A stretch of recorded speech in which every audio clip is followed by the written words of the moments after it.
esta comisión. La verdad que fue un muy productivo y trabajo muy intenso. Y desde ayer a hoy, digo, salieron muchas ideas, un producto muy bueno.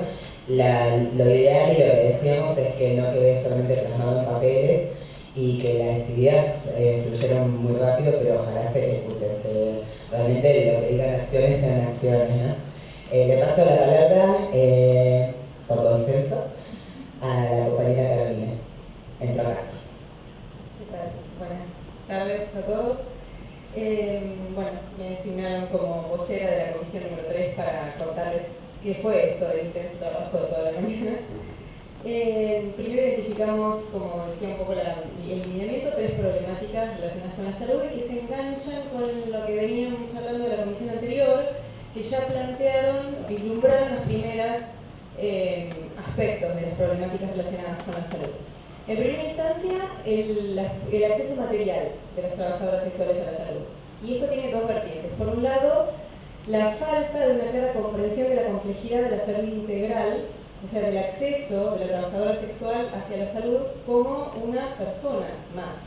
La trabajadora sexual no tiene solamente las problemáticas inherentes a su labor, sino problemáticas relacionadas con toda la atención de su salud, como todos las tenemos, y el problema de acceder a la salud, de identificarse con su trabajo, hace que buena parte de los profesionales de salud acoten la visión de esa persona a ciertos problemas. Habían sacado el ejemplo de cuestiones netamente infectológicas. Se anula aspectos de la salud de las personas que son inherentes a todas las personas. Una de las vertientes es así. La otra vertiente sí es lo que tiene que ver con lo que habían mencionado en la comisión anterior de lo que es la salud, la medicina laboral. En tanto se ha reconocido como trabajo, hay una medicina laboral asociada a los riesgos de ese trabajo en particular. Y ahí sí, como trabajadoras, tienen aspectos de su salud más vulnerables que otros trabajadores. Una persona que está todo el día sentada delante de una computadora tiene ciertos problemas que atender, pero las trabajadoras sexuales tienen otros problemas donde hay que hacer más hincapié, tener medidas preventivas más fuertes o atenderlos particularmente. Y a la hora de expresarlo ante los profesionales de la salud, tienen que poder tener la libertad de hacerlo, siendo reconocidas como tales, y que la persona que las atiende tenga la capacidad de comprender exactamente cuáles eran las problemáticas asociadas. Entonces, la primera. La segunda problemática tiene más que ver con ese pararse o empoderarse, como habían dicho antes, de las trabajadoras en su rol de paciente, pero paciente con poder, no el paciente frente al médico que decide sobre el cuerpo de la otra persona, y eso es lo que nos pasa a todos en el sistema de salud, sino ser dueño de los derechos que tienen como pacientes, además de como pacientes trabajadoras sexuales. Y esto viene de un aspecto psicológico, de la capacidad de autodeterminación, que deriva en digamos, el contexto social en el que desarrolla el trabajo de la trabajadora sexual, que tiende a través de lo cultural a cristalizar ciertas percepciones de ese trabajo y entrar en un juego de rechazo-aceptación tanto de sí mismas en su propio trabajo, que piensan que van a ser rechazadas por el sistema de salud, que van a ser rechazadas por sus familiares y que van a ser rechazadas por la sociedad, con la aceptación primero de sí mismas para que después el entorno las vaya aceptando y naturalizando como un trabajo más. En este sentido, en lo cultural, la problemática viene del prejuicio y estigmatización, de los mitos que genera la cultura occidental, en particular relacionados con el sexo. La tercera problemática que identificamos fue, que también lo mencionaron, o sea, está muy integrada en toda la discusión en las comisiones, por lo que podemos ver, en la clandestinización de la actividad por la superposición que existe del trabajo sexual, del concepto de trabajo sexual y el concepto de trata de personas, que son dos cosas distintas. En este sentido, nosotros tampoco apuntamos a definirlo como negativa, como había dicho en la primera comisión, sino simplemente separar que son dos cosas verdaderamente distintas con abordajes distintos. A partir de la confusión y la superposición de estos conceptos, se cierra el círculo de la problemática y volvemos al primer problema, que es el acceso material a la salud. ¿Por qué? porque ante la falta de sensibilización de los profesionales, muchas de las compañeras trabajadoras sexuales dependen de otras referentes dentro de AMAR o dentro de las distintas organizaciones para tener su puente de acceso a la salud. Aquellas que estén conectadas con centros amigables, aquellas que estén conectadas con otros centros de salud que reconocen a la trabajadora sexual. Al clandestinizarse la actividad, se pierde el nexo con las pares y ese pérdida de nexo con las pares interfiere en el acceso de las trabajadoras sexuales a la salud. Entonces esa es la tercera problemática. En base a estas tres problemáticas y todas sus vertientes y aspectos, se propusieron 5 puntos en particular. Uno es el reconocimiento del trabajo sexual como tal, como trabajo, a partir de este proyecto de ley que estamos desarrollando estos 2 días. La segunda propuesta era la influencia de la formación del profesional de la salud, porque mucho se habló de que parte de la deficiencia de acceso a la salud tiene que ver con esta mirada del profesional de la salud hacia la trabajadora sexual con todas las circunstancias, estigmas, etcétera, que veníamos charlando. Esa intervención en la formación del profesional la planteamos verdaderamente como una incorporación de estas temáticas a la currícula real de las carreras de grado en las universidades.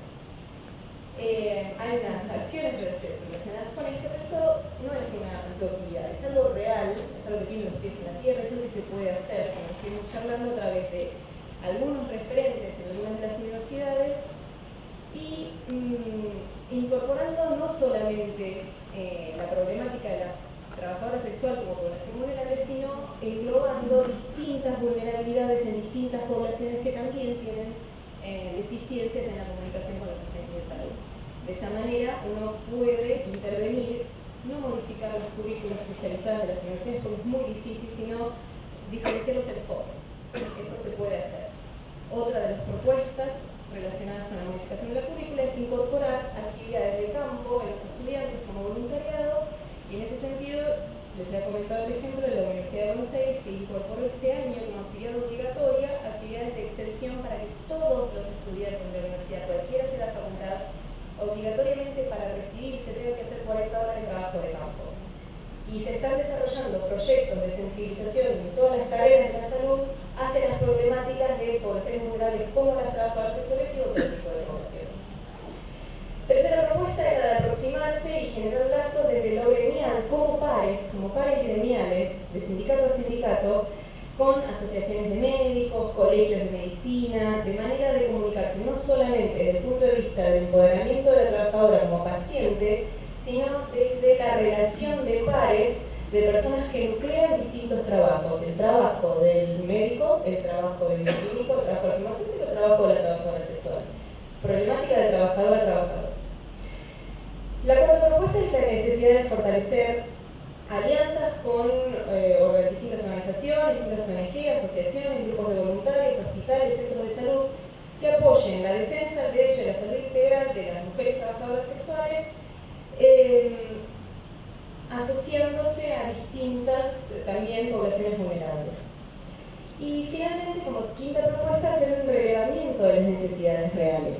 En esta falta de comunicación con los actores del sistema de salud, los que trabajamos en el sistema de salud desconocemos las necesidades reales de los trabajadores sexuales.